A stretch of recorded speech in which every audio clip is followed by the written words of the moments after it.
丽偷听到小公主心声后，来人，给本宫把丽妃和她产下的怪胎一并处死。刚穿越成婴儿的于一洛观察着古香古色的寝宫，思索着自己身处何处。皇后娘娘，臣妾的孩子怎么可能会是怪胎？雕花大床上刚生产完的丽妃虚弱的撑起身，被嬷嬷抱着的于一洛越听越不对劲，疯狂的运转着小脑袋。两人的对话怎么越听越有那味了？穿越前他可没少看宫斗剧，这个所谓的皇后是想处死他和生产他的妃子。刚看了眼奢华的寝宫，我这就没命享受了。根据现在的剧情进度，我好像只有不到1天的活头了。我出生了，我死了，享年1天，这投胎也投得忒寂寞了。正思索着，便听到皇后冷笑一声：丽妃，你自己生了怪胎是小，影响国之安定是大呀。本宫作为后宫之主，自然有权处理后宫大小事，把这怪胎抱给丽妃好生看看，省得她以为本宫冤枉了她。寝宫里的人大气不敢出，一个个低着头不语。他们虽然没看到小公主长什么样，可皇后既然说了是怪胎，肯定是万万不会留的了。娘娘，小公主她，您看看就知道了。丽妃忙接过孩子，看到努力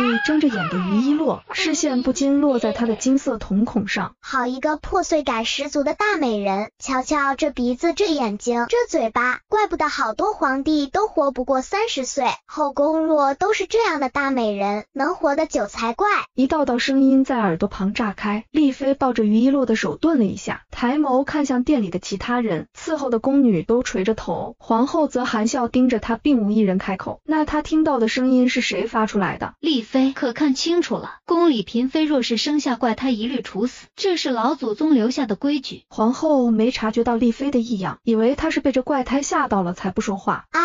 想起来了，我不是穿越，是穿书了。我就说怎么越听越熟悉，等会儿皇上那个暴君还会过来，毫不留情的把我和美人娘亲一起处死。耳边再次响起一连串的声音，丽妃垂眸看着怀里的孩子，心里有个大胆的猜测，难道她听到的话是自己刚生下来的女儿发出来的？虽然穿越穿书她听不懂，可皇上会处死他们，这句话她听懂了。正思索着，等得不耐烦的皇后对身边的宫女使了个眼色，宫女上前毫不客气的抬手就去抢丽妃抱着的于一洛。放肆，这是本宫的孩子，谁若是敢上前一步，本宫就对谁不客气。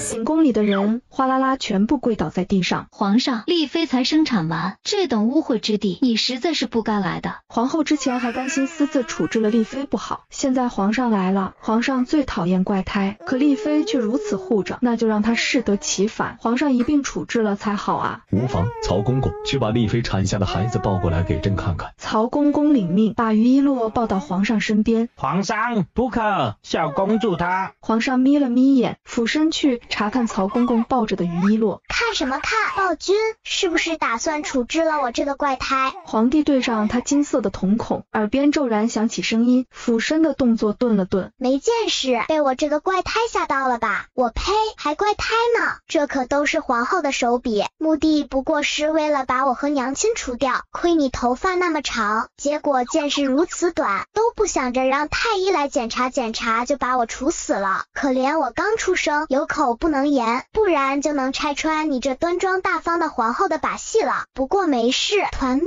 了，大不了就重开好了。皇上直起身子，有些不确定心中的猜想，看向曹公公。你可曾听到有人说话？曹公公愣了一下，摇了摇头。丽妃猛地抬起头，难道皇上也能听到女儿的心声？女儿说了这么多大逆不道的话，若是皇上真的听到了，只怕女儿就没办法活命了。皇上，小公主如今这样，您看是不是直接处置掉？宫里之前也出现过类似小公主这样的，都是直接处置了。说完，皇后眼睛不着痕迹地瞥向脸色有些不好的丽妃，等着她发怒刺激皇上。可丽妃只是缓慢地走到皇上面前，面无表情地跪下。臣妾请求皇上传个御医过来给小公主看看。女儿既然说了这是皇后的手笔，那就让御医来查查看女儿为何会变成金童。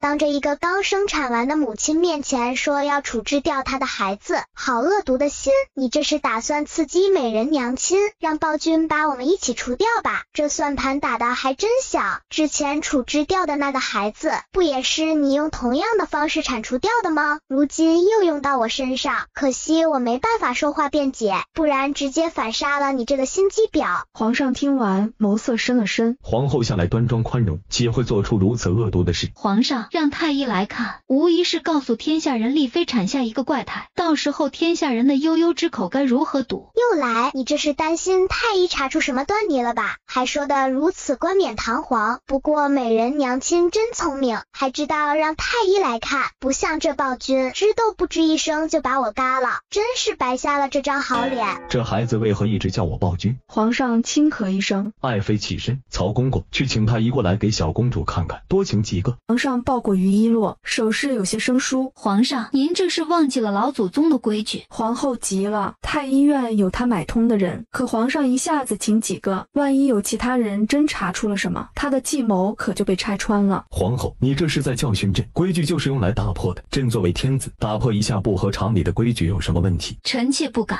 霸气啊暴君，还知道多请几个御医，皇后的后槽牙只怕都被咬碎了，毕竟她只收买了为娘亲请脉的许太医呀。难得被夸一次，皇上扯了扯嘴角，心里有些愉悦。这小家伙的夸奖和大臣妃嫔的恭维不一样，毕竟他不知道朕能听到他的心声，所以夸奖的话肯定是发自内心的。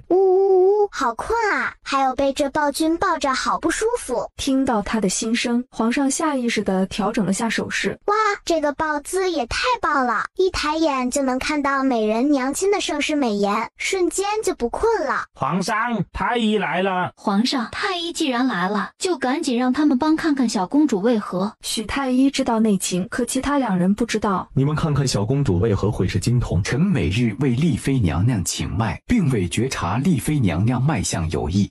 接着演，皇后娘娘嘱咐过你，就是有异样你也不会说呀。可惜这儿没有奥斯卡奖，要是搁现代高低，给你颁一个小金人。丽妃抬眸看向三位太医，三位大人，小公主为何会这样？许大人看了皇后一眼，臣并未查出原因，小公主一切正常。臣和许大人结果一样。林太医，你呢？林太医医术不错，肯定能查出我身体的异样，就是他在太医院被皇后的人打压的不行，也不知道会不会因为皇后不敢说，我的小命可就掌握在他手里了。回皇上，小公主身体健康，不过是服用了一种药物，小公主才变成了金童。皇后闻言，放茶盏的手惊的重重磕在桌子上，发出响声。林太医怎么会知道？许太医不是说没人能查出异样吗？皇后这是怎么了？可能天气变凉，臣妾身子不好，失态了。哎呀妈呀，这下小命应该保住了。太医太棒了，皇后都心虚了。按照皇后记仇的性子，林太医往后在太医院恐怕会过得更加艰难了。丽妃一听女儿是被下了药，忙开口问：林太医可有办法让小公主恢复正常？是药三分毒，她也害怕这要威胁到女儿的身体健康。可以，臣回去配几副药给小公主用下，便可以恢复正常。既然小公主无碍，本宫向丽妃妹妹赔罪。本宫是后宫之主，想为皇上分担，不想好心办坏事，误会了妹妹。本宫这就回宫让人送人参过来给妹妹补身子。皇后担心皇上继续追查此事，她说完就离开了。此时有侍卫急匆匆来禀报，侍卫上前压低声音，从怀里拿出一个折子递给皇上。皇上，这是边关传来的。皇上接过，打开看了后，脸色沉了沉。于一洛还在执着于皇后的事，感受到寝宫诡异的气氛，书里的内容在他脑海炸开。完了，我怎么把这事给忘记了呢？这人给的信指定是边关传来的。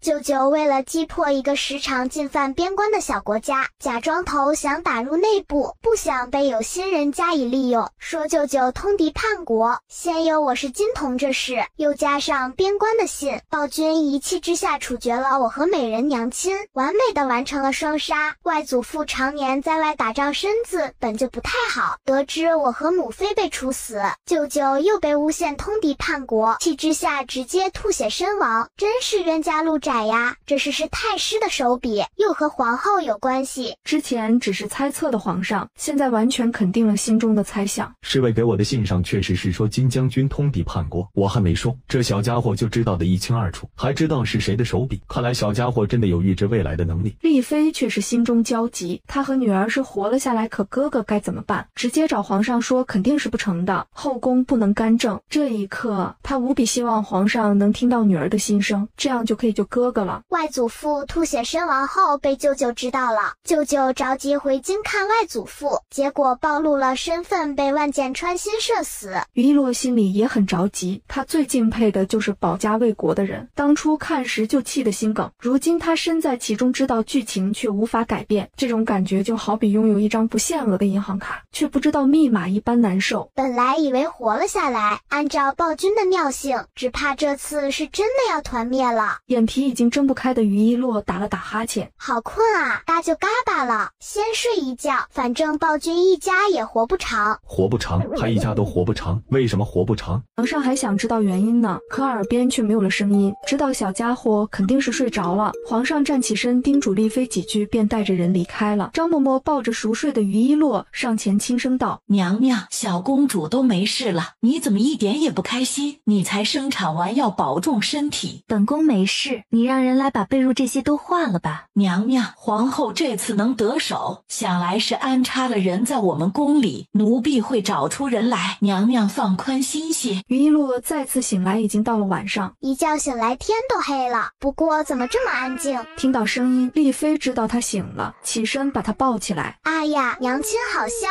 于一洛抬眸便看到一道明黄色身影立在面前，丽妃诧异一瞬，正打算起身行礼，皇上阻止了他行礼，轻声开口：你抱着小公主，又才生产完，不必行礼。说完伸手去抱于一洛，坐到一旁的交椅上。这暴君又来干嘛？打扰我和美人娘亲的二人世界吗？不知皇上来臣妾这所谓何事？朕想起小公主还未起名，所以处理完事就过来了。丽妃觉得小公主叫什么名字好？臣妾才疏学浅，还是皇上为小公主赐名吧。不是，母妃你咋就这么谦虚呢？你一个京城第一才女，说自己才疏学浅，也不知道暴君会给我起个什么名。丽妃虽出生于武将世家，却是个例外，一心只喜欢琴棋书画。皇上沉吟片刻，往窗外看了一眼，才道：秋水伊人，落落如石，就叫一洛吧。他又揉了揉于一洛的小脸。洛洛，喜不喜欢这个名字？落落如石，顽固如石头一般，确实挺符合我的。至于这秋水伊人的意思，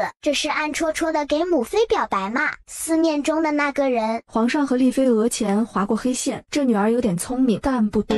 洛洛，这个一的意思是父皇希望你长大温文尔雅，仪态大方。落落如石的意思是希望你无论遇到什么事都坚韧不拔。皇上耐着性子解释，不知道小家伙为何说他对丽妃表白。装，接着装，明明就对母妃有意思，不然也不会在母妃死后还找个替身。现在你没意识到喜欢母妃，等那些狗血的真相明了，你就等着后悔吧。母妃死了你后悔，外祖父一家死了你更后悔，可惜没有后悔药。皇上抑制住想把他丢地上的冲动，这女儿对他意见很大呀。皇上，臣妾昨夜梦到哥哥了，不知道哥哥在边关可好？听到女儿的心声，丽妃想起正事，旁敲侧击问：金将军在边关很好，你不用担心，朕听闻他潜入了敌国里，相信用不了多久就可以回京。皇上说着心里有些小得意，竖起耳朵听于一洛的心声。我雷个豆，这暴君怎么相信了舅舅不是通敌叛国？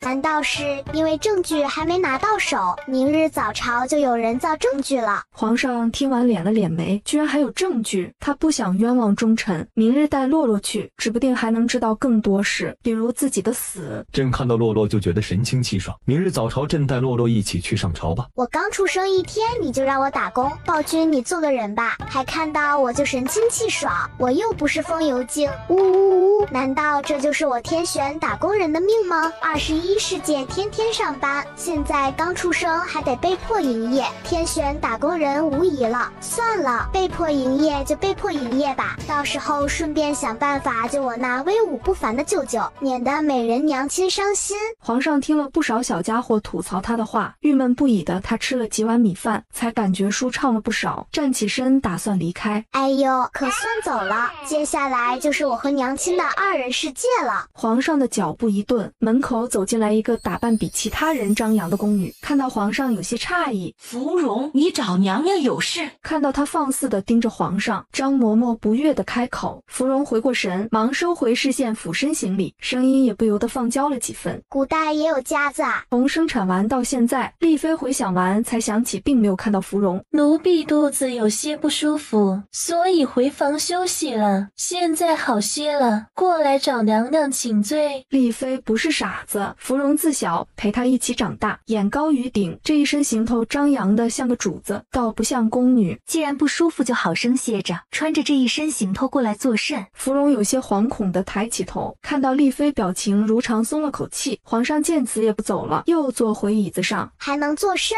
瞧瞧这打扮，可不就是专门来见暴君的？说谎真是张口就来，我眼睛变成金色，可少不了他这个帮凶。奴婢现在已经无事，谢娘娘关怀。丽妃点了点头，听了女儿的话，已经肯定芙蓉吃里扒外了。之前芙蓉没少在她身边说，哪个妃子又送身边有姿色的宫女去争宠了，想来是当时自己训斥了她，堵了她的路，她怀恨在心，才如此报复。这宫女是丽妃你的贴身宫女，方才她冲撞了朕，曹公公把人拖下去杖毙吧。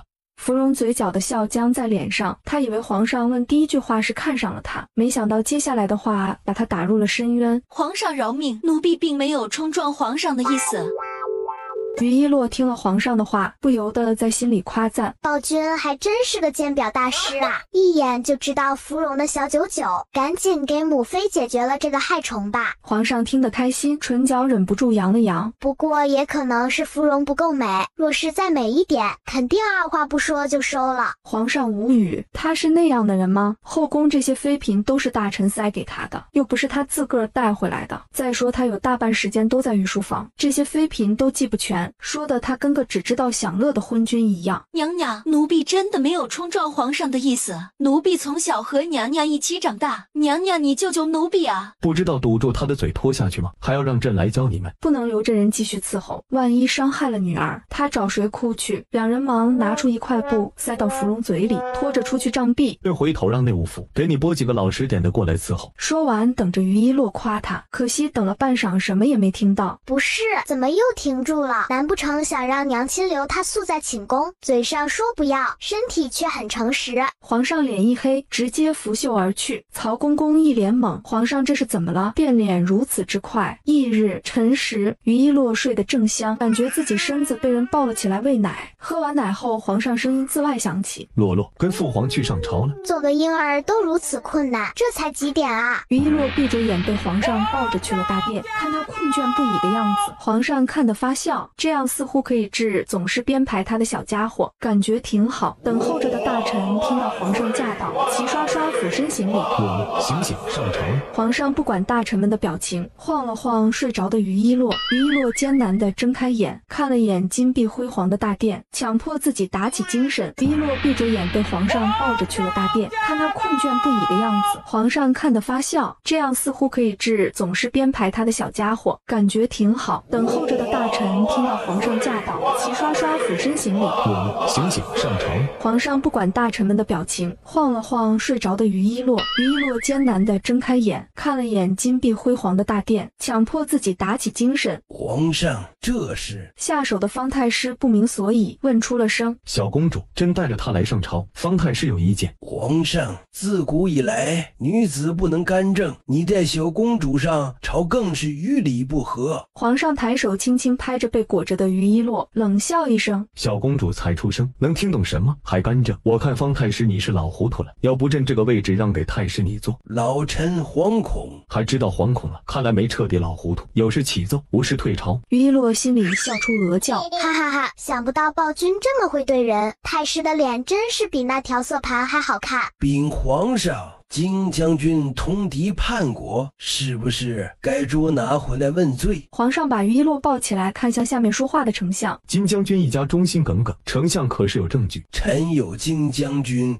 和敌国沟通的证据。丞相拿出证据，曹公公去呈上来，双手递给皇上。皇上打开后看了一眼，便递回去给曹公公。被人当枪使的李丞相，以后知道这信是假的后，肠子都悔青了。正廉明的一生也因此此染上了污点。皇上眯了眯眼，丞相可信，看来自己眼光还是很毒辣的。丞相果然是个好丞相。暴君不说话，他该不会是信了吧？这信和舅舅的笔记虽然一样，可确实是伪造的。毕竟舅舅递了几封密信都被人拦截了，可是我又不能说话，只会嗷嗷哭，也没用啊。这信看着和金将军的写的一般无二，可真细细看还是有些不同。李丞相，你认为呢？李丞相心里复杂，可这信的笔记确实和金将军的一样，一边是黎民百姓，一边是忠心耿耿的金家，他是左右为难。皇上对全将军笔记熟悉，臣相信皇上。暴君居然相信舅舅了，看李丞相都有些猛吧？相信就好，不用团灭了，喜大普奔啊！于一洛心里欢呼，对现在的身份十分满意，唯一不满意的就是担心万一暴君天天带他上朝这点。洛洛，你看父皇这么相信你舅舅，真是不是英明神武，堪称明君？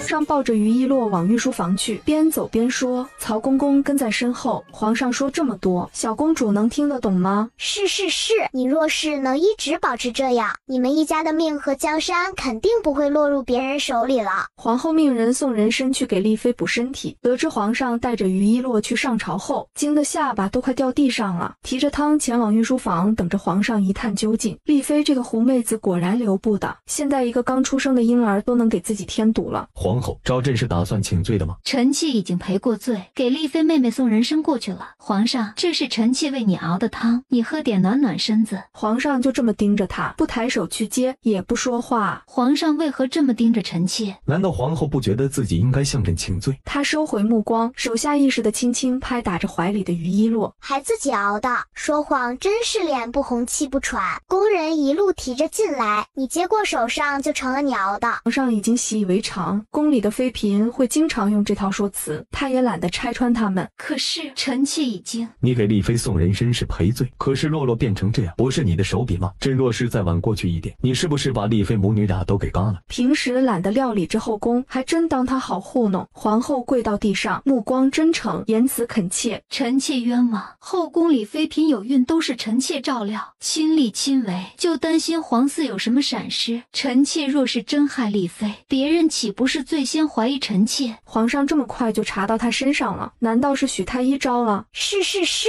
你亲自照料，结果又要把还没出生的小皇子变成怪胎，等生产那天把人家母子俩都嘎了，二个个都被你照料没了。后宫还夸你皇后仁厚，真是一群被人卖了还帮人数钱的傻子。皇上回想了一下，似乎真如洛洛所说，皇后照顾的不是妃子疯了，就是生下来是怪胎或者死胎。瞧瞧你这真诚脸，暴君只怕又信了，毕竟你是他的好皇后啊。可惜他不知道，他的好皇后自己没有孩子，也不想让别的妃子有孩子，这嫉妒心真牛掰。皇上还没从上一个雷里缓过来，于一洛又放了一个雷。什么叫皇后自己没有孩子？那太子是谁的？自己一个皇帝这么惨吗？每天累得不行料理政务，结果被刚出生的小家伙说是暴君。现在德行可以的太子身世也有问题，他这是造了什么孽？许太医都招了，你都做了什么？用不用朕叫人过来和你当面对质？皇上既然已经认定是臣妾，臣妾无话可说，任凭皇上处置。他知道皇上再怎么处置，也不会轻易废掉他。他是先皇定的皇后，是太子的母后，皇上想废了他，也得看天下人和文武百官同不同意。皇后德行有亏，收回封印和掌管六宫之权，闭门思过2个月。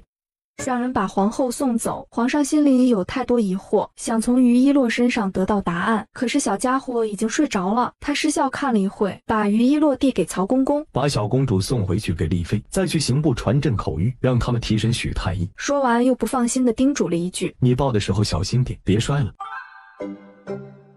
于一洛被送回丽妃宫里睡了一觉，醒来喝了奶后满足的咂巴小嘴。都说秀色可餐，如今算是体会到娘亲的绝世美颜，真是怎么看也看不腻呀。丽妃轻笑，忍不住在她脸上亲了一下，宝贝女儿的小嘴太甜了。也不知道哥哥怎么样了，今日本宫的眼皮跳个不停。嬷嬷，你去打听打听今日朝中发生的事。烦死了，好想告诉美人娘亲，舅舅已经没事了，让她别担心。丽妃妃摸了摸他的脑袋，声音低柔：有洛儿这个小福星在，娘相信哥哥肯定会没事的。对呀，舅舅没事，难道这就是我和娘心有灵犀吗？张嬷嬷大概去了一盏茶的功夫就回来了，把打听到的事告诉丽妃。丽妃本是为了找个由头听宝贝女儿的心声，所以一点也不意外。娘娘今日真是喜事连连，奴婢还听了另外一件事，听闻皇后被剥夺了6宫之权，罚闭门思过2个月，皇上还让人去提审了许太医，现在后宫都在议论这事。其他人不知道皇后对小公主做的事，她可是一清二楚，知道肯定是皇上在为小公主讨回公道了。皇后失去了掌管后宫的权利，不知道暴君会让谁来掌管。思索间，皇上驾到的声音响起，丽妃和张嬷嬷行了礼，还没问出皇上的来意，就见他径直朝雕花大床走去，抬手就想去抱在床上哇哇哇的于一洛。皇上不可，你从外面来，身上带着凉意，臣妾怕洛儿因此着凉。皇上也不恼，收回手，是朕考虑不周，让他们把东西抬进来吧。丽妃不解地眨了眨眼，便看到几个小太监抬着东西鱼贯而入。皇上这些都是给洛洛的，丽妃好生收着。于一洛本来还在哇哇哇的，一听这话立马竖起耳朵，抱我起来，我要看看暴君都赏了啥好东西。丽妃哭笑不得地把他抱起来，美人娘亲太懂我了，这婴儿床可以呀，上面的东西看着很值钱的样子，等我长大用不上了，就把上面值钱的东西都卖掉。皇上那匣子里都是啥？皇上让人打开匣子，从其中一块匣子里拿出一块暖玉，走到丽妃面前给于一洛戴上。这是父皇给洛洛的暖玉，洛洛喜欢吗？喜欢，看这质地应该挺值钱的，给我弄个10块8块的就更喜欢了。皇上挑了挑眉，原来洛洛还是个财迷，那他是不是可以用银钱收买他，从他那儿知道一些事？这突然之间就变成了小富婆，我才出生就赏了这么多，若是暴君一直赏到我长大，那我该是怎样一个天真开朗的小女孩？丽妃瞥了眼皇上，有些同情他，给了这么多好东西，女儿还一直说他暴君，太惨了。还好皇上听不到女儿的话，不然夸自己的和骂他的一对比，不得被气死啊！金将军在边关一切都好，丽妃不用担心。说这话时，皇上心里没来由的得意，谁让他能听到洛洛的心声呢？就由他来传达，省得丽妃担心。谢皇上告知。不是，不会聊就别尬聊啊，我这替人尴尬的毛病都犯了。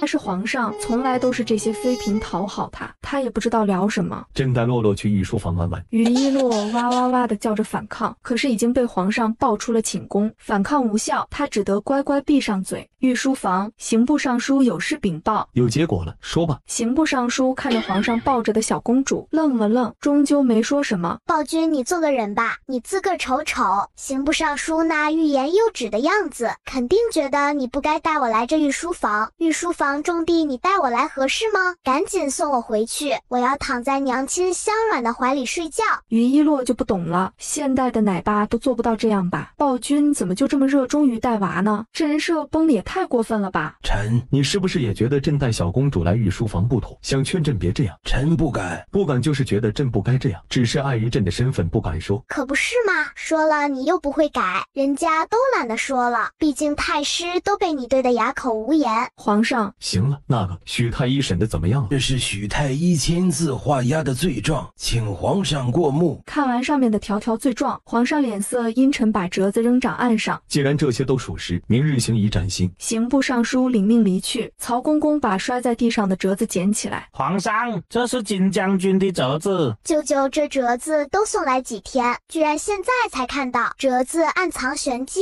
没被看出来才被递进来的吧？暗藏玄机，皇上怎么看都是一封再平常不过的折子。思索着各种传递消息的方法，都在脑海里过了一遍，才恍然大悟，原来金将军是在给他传递消息，说自己没事，让他小心。难道是身边人有问题？皇上看了曹公公一眼，又给否定掉。这时外面进来一个侍卫禀报：皇上，丞相大人求见。让人进来。丞相大人见朕所谓何事？皇上，三皇子看上了臣的女儿，说要纳妾，臣来是求皇上主持公道的。三皇子虽没有出息，可也是皇子，女儿那儿什么也问不出来，他自然认为是三皇子，毕竟三皇子名声摆在那儿。皇上头疼地揉了揉太阳穴，看向曹公公：这是这个月第几个了？曹公公一脸认真，掰着手指头数了数，数。第6个。丞相听到了吗？你是这个月第6个过来说这事的，是不是你女儿看上了三皇子，非要做他的妾？之前每个大臣都是这样说的，结果宣当事人进宫，全都是姑娘非要进入三皇子的后院，一次两次就罢了，4次这样，他也不能说三皇子有错，毕竟是这些姑娘自愿的。不可能，臣的女儿性格内敛听话，怎会？怎么不会？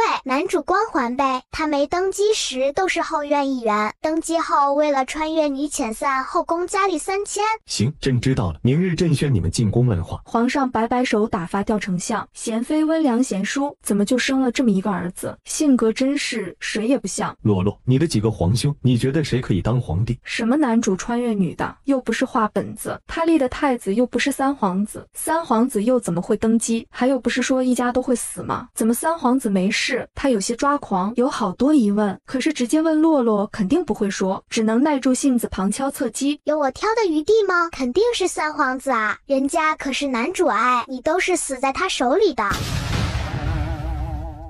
翌日，于一洛没被带去上朝，睡到自然醒，让他感动得差点落泪，觉得暴君终于做人了。其实他也不是自然醒，是被尿逼醒的，结果还是尿在尿片上了。这身体太小，压根控制不住，他只希望赶紧长大，不用尿片，不然看着美人娘亲给他换尿片，这些很羞耻。吃完奶，换了一身暖和的衣裳，把他裹好后，就听到暴君声音传来：洛洛，父皇带你去玩。皇上昨日没套到话，决定今日三皇子和丞相的女儿进宫，带着小家伙去看看。皇上带洛儿去哪儿玩？臣妾要不再给他添件衣裳。不用，三皇子进宫，朕带他去看看。丽妃点头，把于一洛交给皇上，目送两人离开。娘娘，皇上对小公主真好。可能是洛儿讨喜，宫里的妃嫔都希望自己生的是个皇子，她倒是觉得公主很好。皇上抱着于一洛去到大殿，坐到上首位置后，几人齐刷刷行礼。于一洛滴溜溜地转动眼睛，盯着殿中央的男人，长得是真好看啊，完全是男女通吃，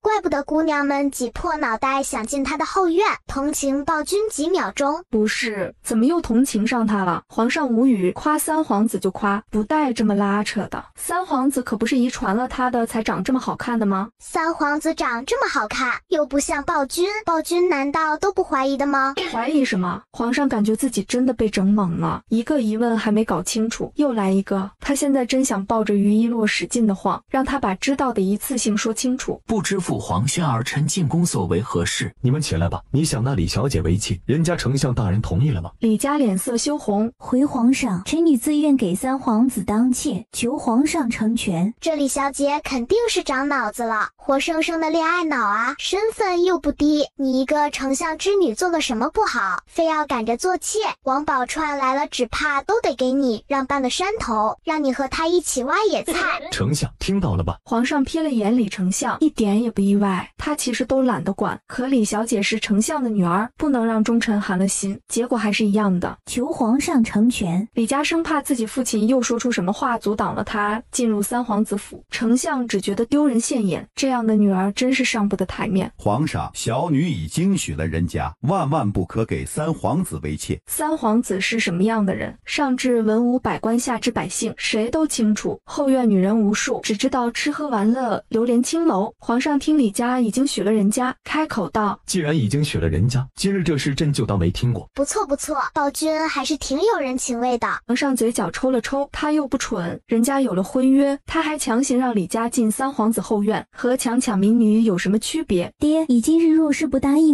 我就撞死在这儿。李家心一横，就要往旁边的柱子上撞，李丞相赶紧拉住他，呵斥道：胡闹！你母亲为你挑的婚事极好，你呀……听话内敛的女儿变成这样，真是让他失望。李小姐真是生在福中不知福，丞相夫人给她挑的人家是真的很好，可惜她满心满眼都是三皇子，丞相夫人只能舍下脸去退婚，婚没退成，让另一个庶女顶上，这庶妹也算捡漏成功，过得很好。皇上坐直身子，挥了挥手示意丞相把女儿带离开。既然洛洛说了丞相会解决，就让丞相解决吧，反正是他他的家事，不然逼急了，这李家撞死在这儿，洛洛又得说他是暴君了。父皇既然没事，那儿臣就先行告退了。儿臣府里的武姬才编排了一支新舞，儿臣等着回去看。朕让你母妃暂时掌管后宫，看你年纪也不小了，让你母妃给你挑个正妃，别成天和那些青楼女子厮混在一起。哎呦，我的傻父皇，你还真是会演如剧会挑人啊！怎么就让贤妃掌管了后宫呢？三皇子能成功登基，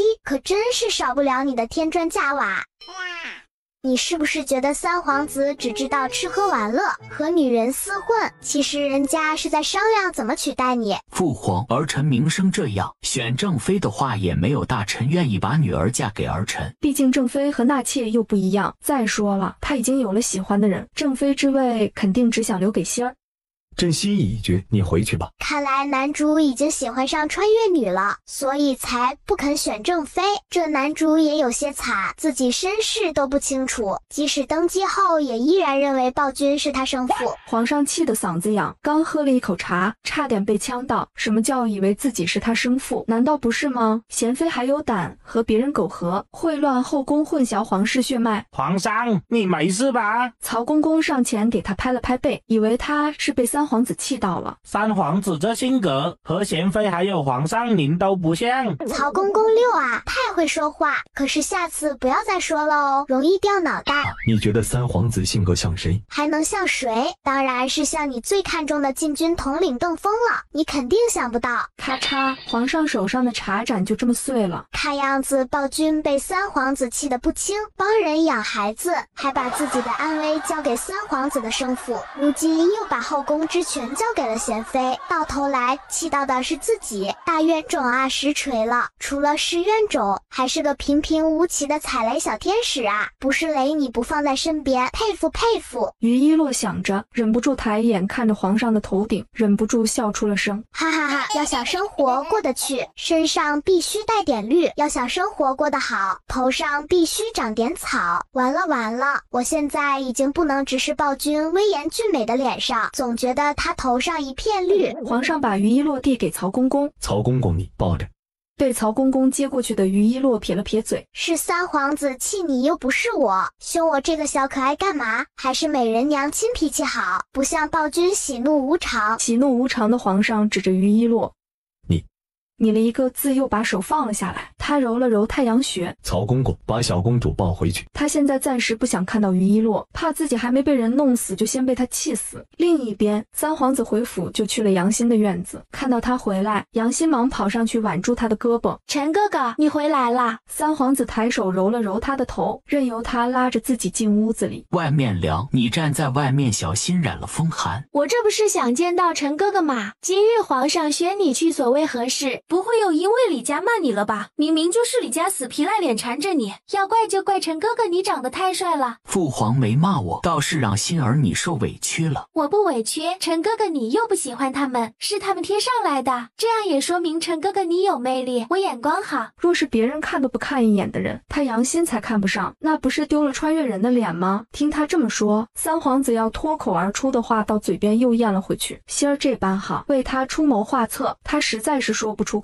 怎么啦，陈哥哥你是不是有事瞒着我？我们说过不能瞒着对方的。三皇子略微沉吟片刻，一边观察着杨欣的表情，一边把皇上要为他选正妃的事说了。陈哥哥，我知道你的处境不好，所以你后院里全是女人，只要你不碰她们，我都忍了。可是你明明答应过我，正妃的位置是我的，还答应了给我一生一世一双人。希儿，你也知道我如今没有反抗的能力，我们这儿男人三妻四妾再正常不过，和你来的那个地方不一样。有什么不一样的？都是男人，我们那个地方可以，你为什么不可以？你做不到就别招惹我。说完抹了把眼泪，转身跑了出去。于一洛对外面的事一无所知，过了小半月的清静日子，他不知道暴君为何最近都不带他去上朝，也不来看他。不过他乐见其成，觉得此刻这样才是婴儿该过的生活，每天和和美人娘亲贴贴，感觉生活不要太美好。娘娘，如今这宫里都在传小公主失宠了。花蕊在娘娘面前嚼什么舌根呢？张嬷嬷警告道。奴婢就是觉得他们胡说。皇上虽然没来娘娘宫里，可是也给小公主送了不少东西。丽妃好笑地看着花蕊，打断两人的对话。你既然觉得他们胡说，还搭理作甚？宫里这么多嘴，什么都在意，你不是为难自己吗？奴婢明白了。既然明白了，就去领炭过来。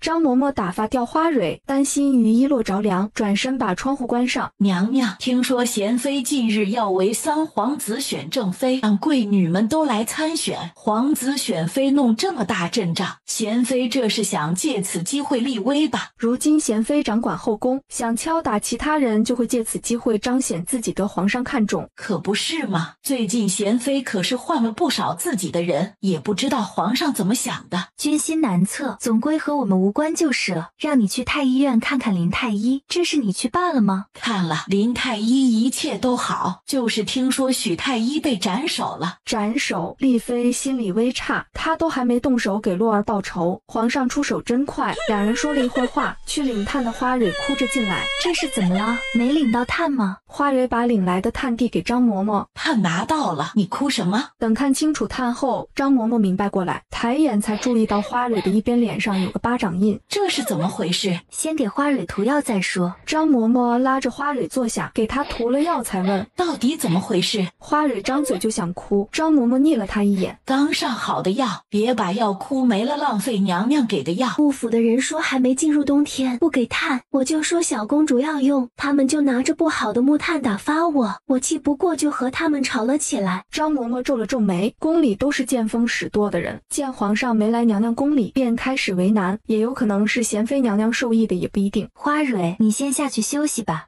花蕊退了出去，张嬷嬷张口询问：娘娘，这可如何是好？丽妃勾了勾唇，她若是忍气吞声，这些人会觉得她好欺负，她自己受委屈没关系，宝贝女儿不可以。嬷嬷，你去请皇上过来，就说本宫请他过来商量小公主的满月宴要怎么办。于一洛支着小手，心里雀跃。美人娘亲这是支棱起来了，肯定是心疼我才这样的，果然是世上只有妈妈好啊。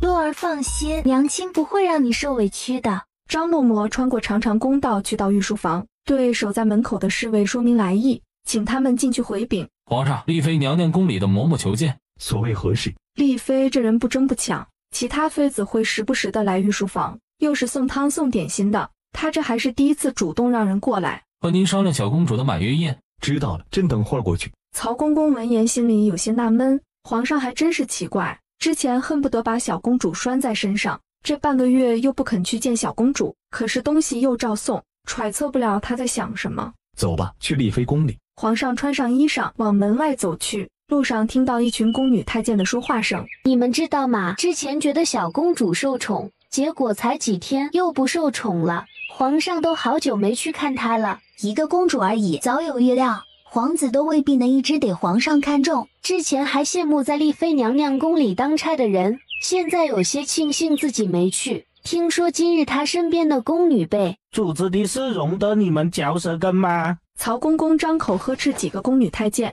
打断他们的话。几人听到声音，转头看到皇上和曹公公，忙跪到地上，吓得魂差点没了。皇上淡淡的瞥了几人一眼，曹公公按规矩处理。到丽妃的寝宫门口，皇上拢了拢外袍，用眼神制止住要进去通报的宫女，抬腿走了进去。丽妃正在逗弄着于一洛，听到张嬷嬷的见礼声，抬起眸子看过去，笑着起身：臣妾参见皇上。皇上上前扶她起身，坐到原木桌前。啊，你个大猪蹄子，放开我美人娘亲，怎么还一直欠着呢？臭不要脸的！丽妃下意识地想把手收回，皇上却紧紧攥着，目的就是想气小家伙。皇上，臣妾去把洛儿抱过来。把手挣脱出来的丽妃转身去抱起床上的小家伙，吩咐张嬷嬷去沏茶。皇上打量了一圈丽妃的寝宫，除了贴身伺候的嬷嬷，竟没看到其他人。想起来时宫女太监的议论，不由得问出声：丽妃，你身边伺候的宫女呢？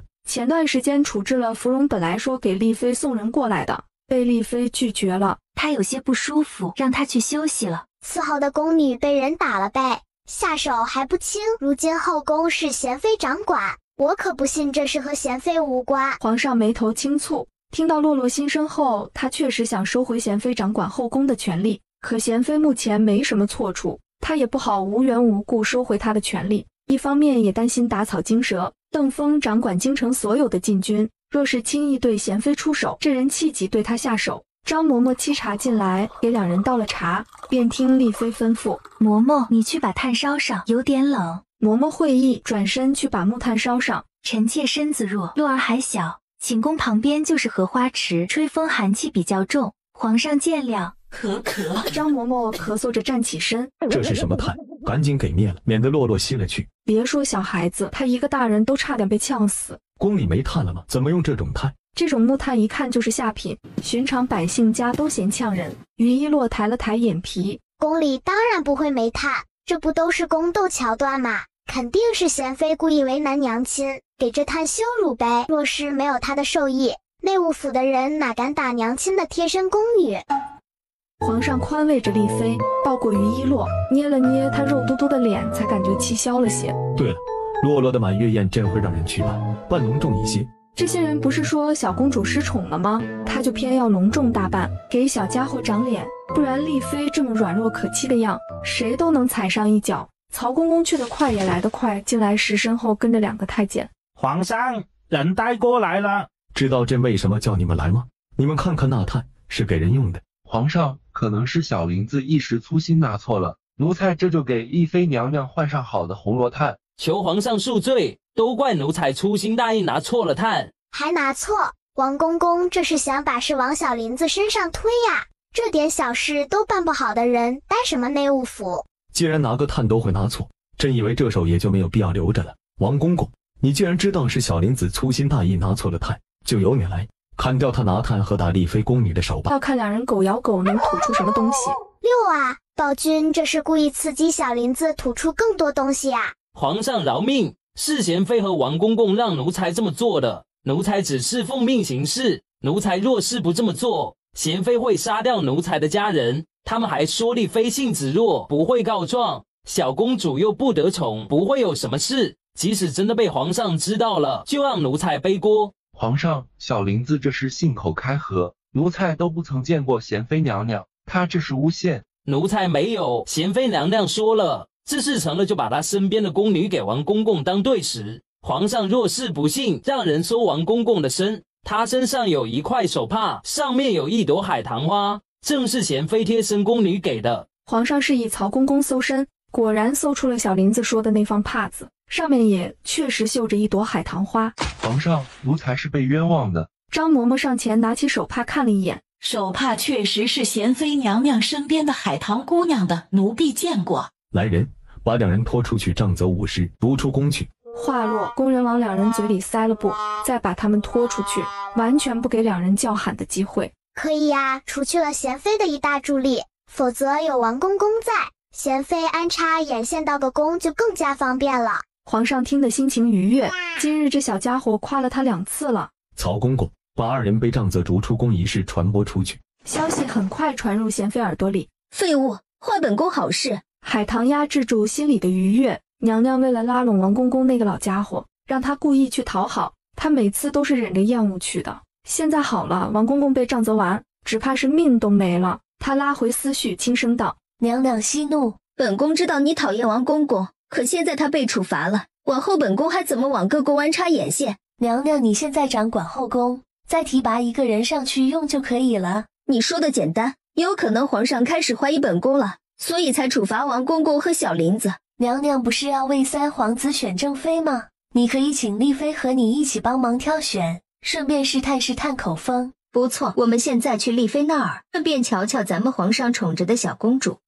贤妃来时，丽妃刚给于一洛喂完奶，见到贤妃来，心里有了猜测，脸上带着笑意见礼。见过贤妃姐姐。妹妹带着小公主，不必行礼。本宫过来是想给妹妹你道歉，是本宫管理不妥，才让内务府的狗奴才折辱了妹妹。姐姐说的什么话？你才接管后宫，哪能事事周到？后宫人向来踩低捧高，又怎会是姐姐的错？哇哈哈哈！想不到美人娘亲也懂阴阳怪气啊！贤妃这个死绿茶，闻着味就来了，肯定是想套娘亲的话。还好娘亲不是什么傻白甜，看来三皇子挺像贤妃的，真是越发好奇贤妃的奸夫长啥样，才让三皇子长得如此好看。妹妹真是通情达理，听闻皇上在妹妹宫里处罚了内务府总管，妹妹没被吓到吧？果然是来套话的，这就进入正题了。皇上让人在外面行刑，妹妹没被吓到，多谢姐姐关心。贤妃又问了几句，都被丽妃避重就轻地挡了回来，一点有用的话也套不出来。本宫今日来其实还有一事相求，姐姐请说。妹妹也知道三皇子是个不让人省心的，皇上让本宫给他挑个正妃，可本宫对京中贵女不太熟悉，想请妹妹帮忙一起长长眼。娘亲答应他，我太好奇他会帮三皇子挑个什么样的正妃了，拜托拜托，一定要答应下来。好，妹妹到时候会去。哦耶，娘亲果然和我心有灵犀，太早起啦。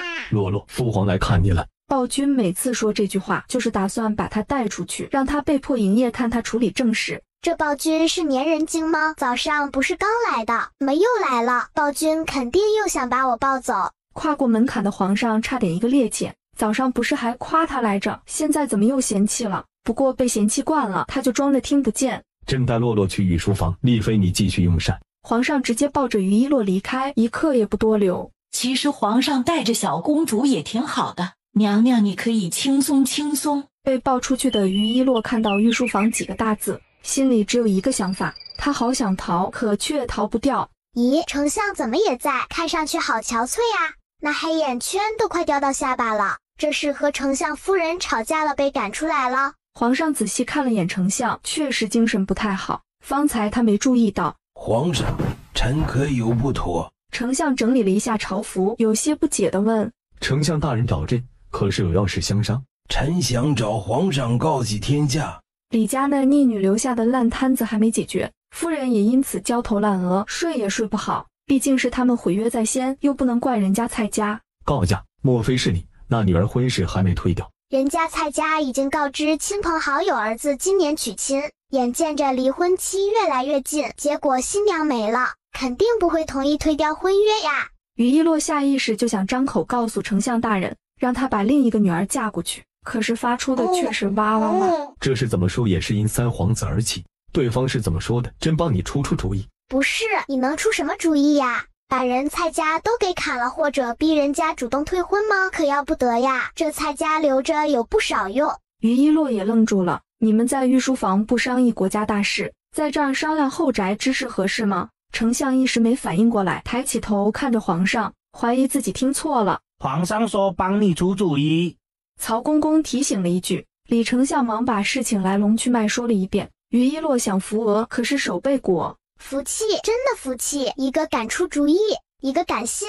蔡家想要的是一个妻子，你不是还有一个女儿吗？给送过去不就好了？没这么容易，不然老臣也不会这么苦恼了。有李家这个白眼狼在前，李夫人怎么敢再把另外一个女儿送过去？女儿又不是她生的，不是心甘情愿的去，不是起了反作用吗？皇上一手敲着长案，心想着还有这么多弯弯绕绕啊。朕听说你夫人的绣工极好，不如让你夫人进宫见见丽妃，她想给小公主绣帽子。哟，暴君还知道摇人啊，让美人娘亲帮忙，这是肯定成了。舒理丞相确实是这么做的，可惜没说服女儿，事情是解决了，女儿却和他们断绝了关系。谢皇上，臣回去就让那人明日带小女进宫来见丽妃娘娘。